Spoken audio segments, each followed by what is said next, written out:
السلام علیکم دوستوں، میرا نام ہے میر عبدالباسط اور آپ دیکھ رہے ہیں انفارمیشن ٹریجر۔ ناظرین محترم، آج ہم آپ کو ان دو فرشتوں سے ملوانے جا رہے ہیں جو کہ ایک طویل عرصے سے ایک کنویں میں لٹکے اپنے گناہوں کی سزا بھگت رہے ہیں اور قیامت تک یہی ان کا مقدر رہے گا۔ تفصیلات میں جانے سے قبل درخواست ہے کہ آپ پہلے چینل کو سبسکرائب کرتے ہوئے بیل کے آئیکن کو دبا دیں۔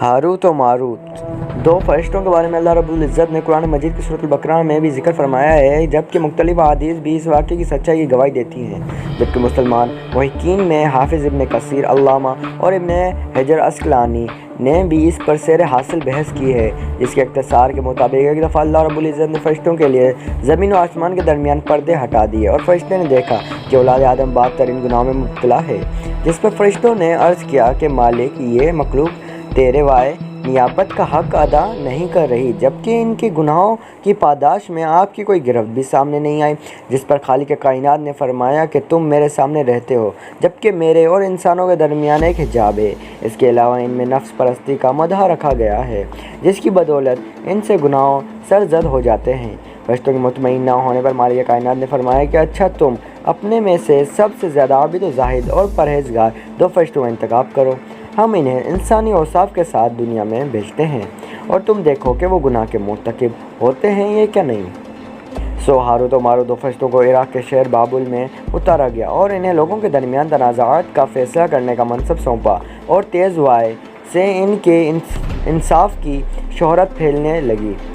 ایک دن ایک انتہائی حسین عورت اپنے خاوند کے خلاف ایک کیس لے کر ان کی عدالت میں آئی اور ہاروت و ماروت کو اپنے دام عشق کا اسیر کر لیا۔ انہوں نے اس کے سامنے خواہش گناہ کا اظہار کیا، جس پر اس نے جواب دیا کہ میرا خاوند بہت غیرت مند ہے، اگر تم اسے قتل کر سکو تو تمہاری خواہش کی تکمیل ممکن ہے۔ انہوں نے اس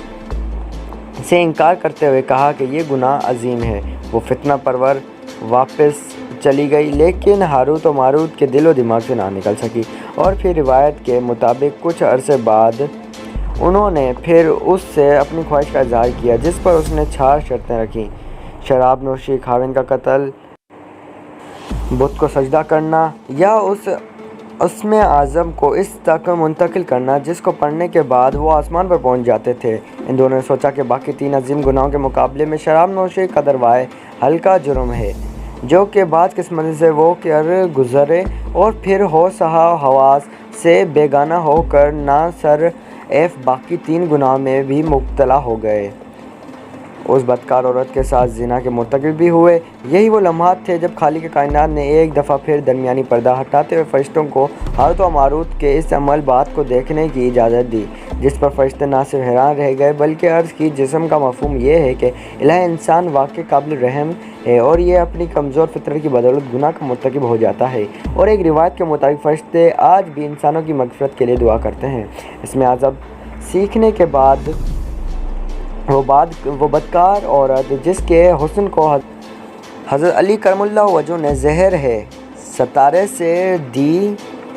ہے، اس میں اعظم کی مدد سے ہاروت و ماروت کے ساتھ آسمان کی طرف روانہ ہوئی، جہاں پر زہر ہے کو تو اچک لیا گیا، جبکہ ہاروت و ماروت کے پر کاٹ کر انہیں زمین پر پھینک دیا گیا۔ حضرت ادریس کے زمانے میں زمین پر اتارنے والے ہاروت و ماروت کو اس گناہ کے بدلے میں دنیا یا آخرت میں سزا برداشت کرنے کا اختیار دیا گیا، جس میں انہوں نے دنیا کی زندگی کو فانی سمجھتے ہوئے زمین پر ہی سزا بھگتنے کا فیصلہ کیا، اور آج وہ بابل کے ایک کنویں میں جسے جہنم کے ایک گڑھے سے دی گئی ہے سزا بھگت رہے ہیں۔ جبکہ ایک اور روایت ہے کہ مطابق انہوں نے زمین و آسمان کے درمیان کسی نامعلوم مقام پر الٹا لٹکا دیا گیا ہے۔ ویڈیو پسند آنے کی صورت میں دوستوں کے ساتھ شیئر کرتے ہوئے ہمیں اپنی رائے ضرور دیجیے گا۔ تب تک کے لیے اللہ حافظ۔